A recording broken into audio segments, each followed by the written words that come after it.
नमस्कार दोस्तों, मैं धर्मपाल धनखड़ 8 PM इंडिया में आपका स्वागत है। आज हम रेवाड़ी में मौजूद हैं। रेवाड़ी जो है अहिरवाल की राजधानी कही जाती है। अहिरवाल की पूरी राजनीति जो है वो रेवाड़ी के रामपुरा हाउस से संचालित होती है, ऐसा कहा जाता है। अहिरवाल की राजनीति पर बातचीत करने के लिए आज हमारे साथ मौजूद हैं वरिष्ठ पत्रकार और समाज सेवी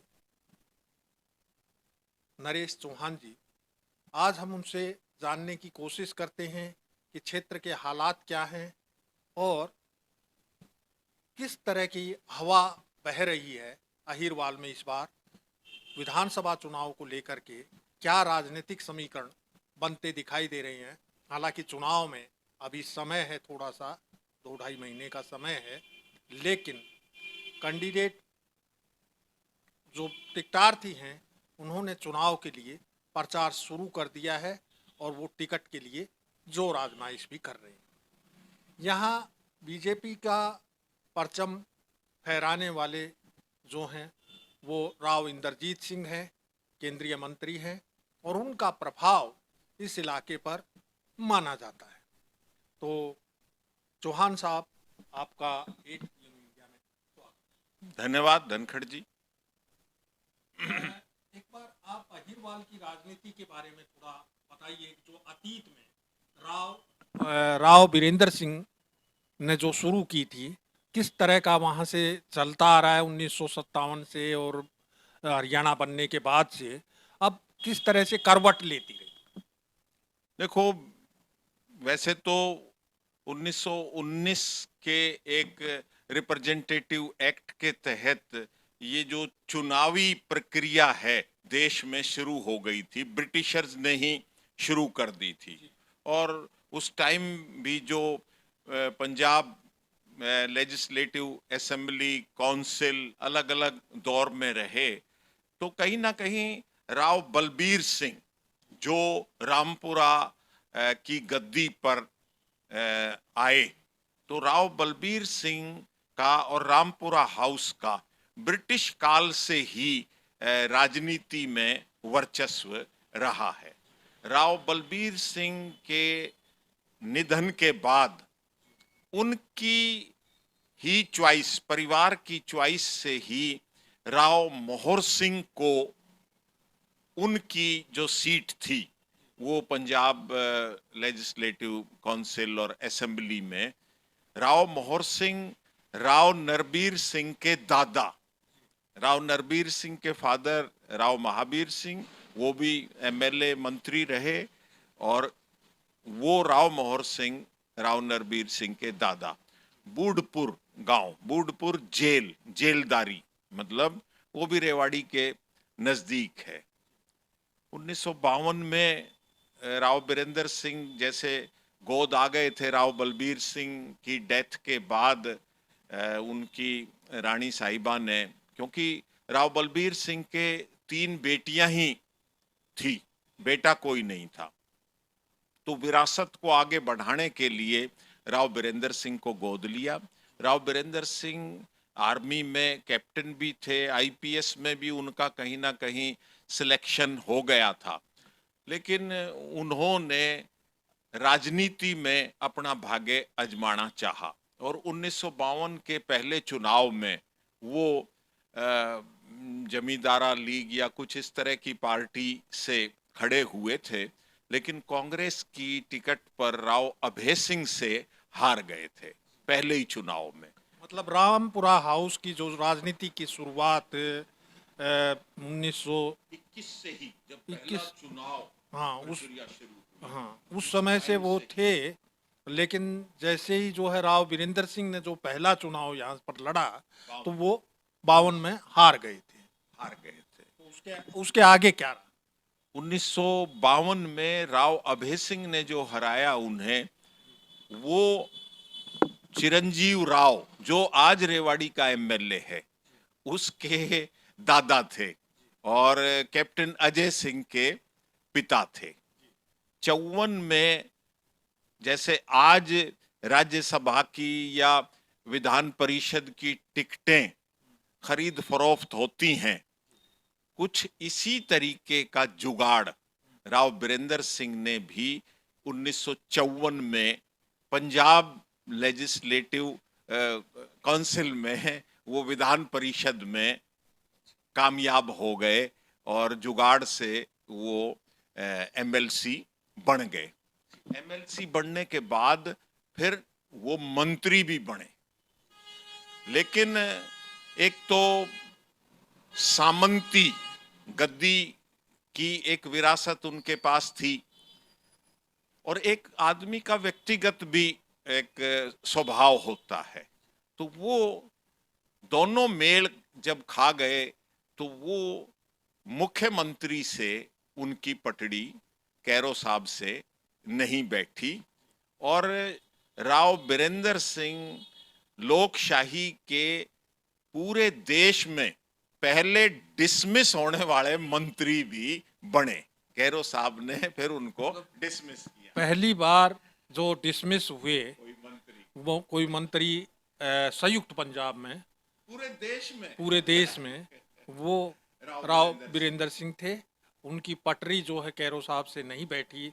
उसके बाद जब अब सीधे हम जो है ना हरियाणा की राजनीति पे आते हैं। जब हरियाणा 1966 में बना 1 नवंबर 1966 को, और उसके बाद जिस तरह की राजनीतिक उठापटक हुई और पहले मुख्यमंत्री के तौर पर पंडित भगवत दयाल शर्मा को चुना गया, बैठाया गया, और फिर उसके बाद जो उठापटक राजनीति की हुई और रातों रात जिस तरह से एमएलएज ने स्थान बदला एक दूसरे से और आया राम गया राम की राजनीति का दौर हरियाणा के जन्म के साथ ही शुरू हुआ था। तो उसके बाद 1968 में जो है राव बीरेंद्र सिंह मुख्यमंत्री चुने गए थे। नहीं, 1966 में जैसे ही हरियाणा बना, राव साहब तो एमएलसी थे एक किस्म से, लेकिन 1957 में राव बलबीर सिंह की जो एक बेटी थी बाईजी सुमित्रा देवी, तो नाते में राव बीरेंद्र सिंह की भी वो बहन लगी। बड़ी धार्मिक प्रवृत्ति की थी और लड़कियों की शिक्षा, भगवत भक्ति आश्रम, मतलब दूर दूर तक जो ये वनस्थली जयपुर में महिलाओं का, लड़कियों का एक बहुत बड़ा एक सेंटर है एजुकेशन का।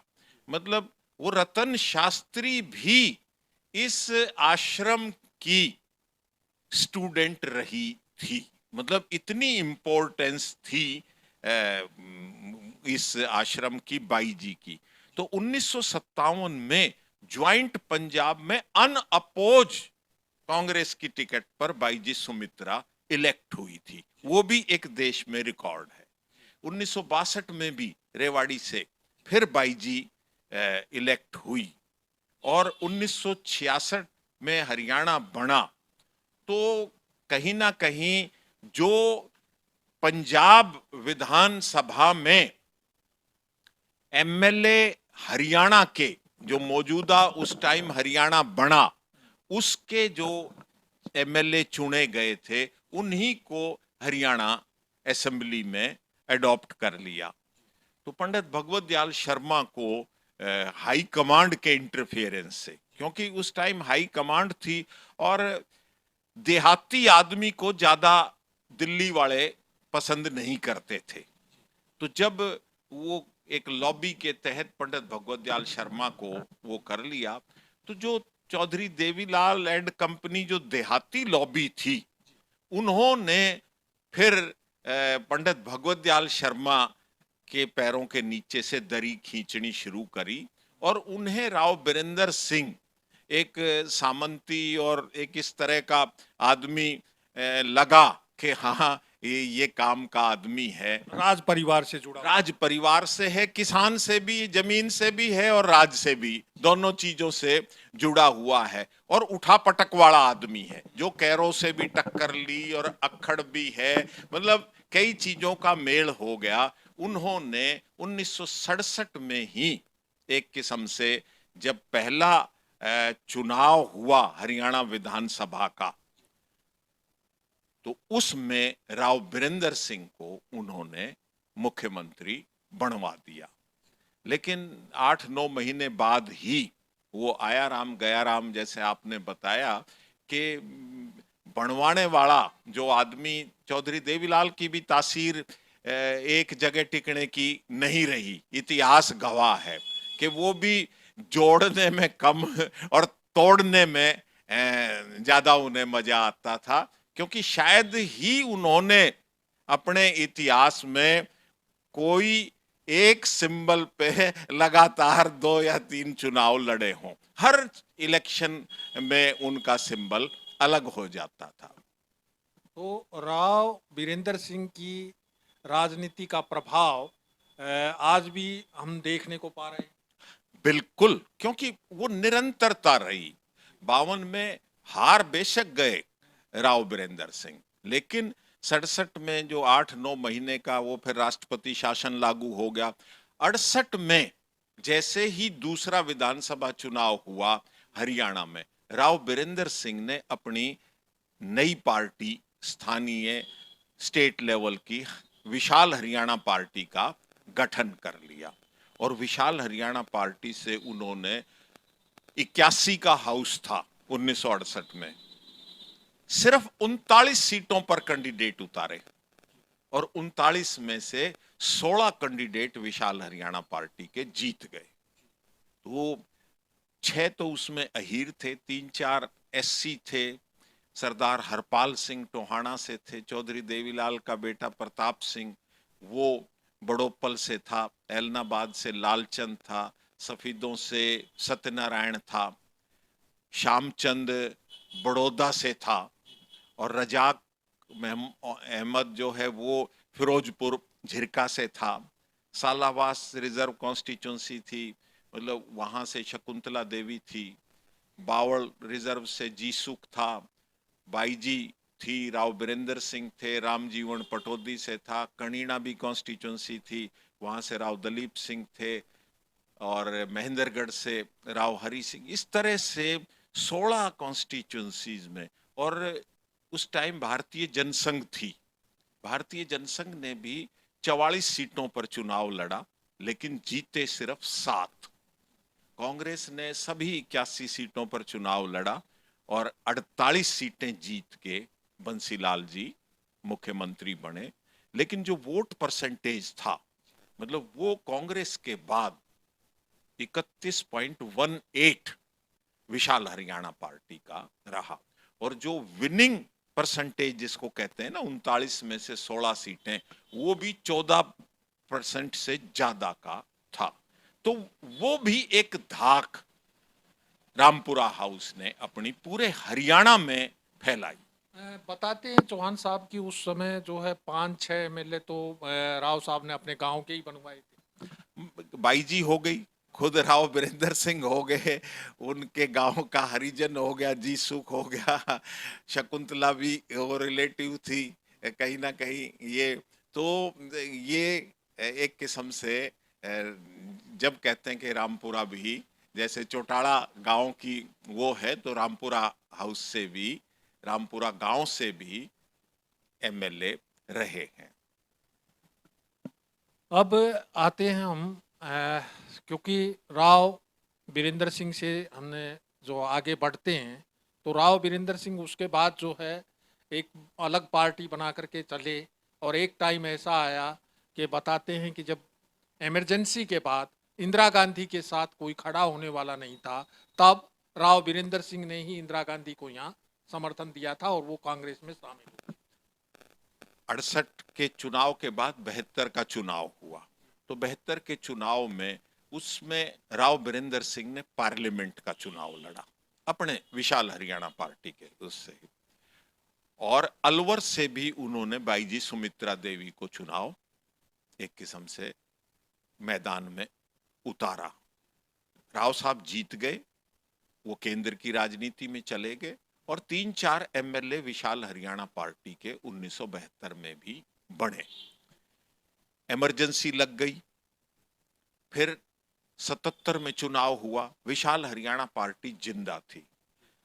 वहां से राव बीरेंद्र सिंह के बेटे राव इंद्रजीत सिंह ने अपनी राजनीतिक पारी शुरू करी जाटूसाना हलके से।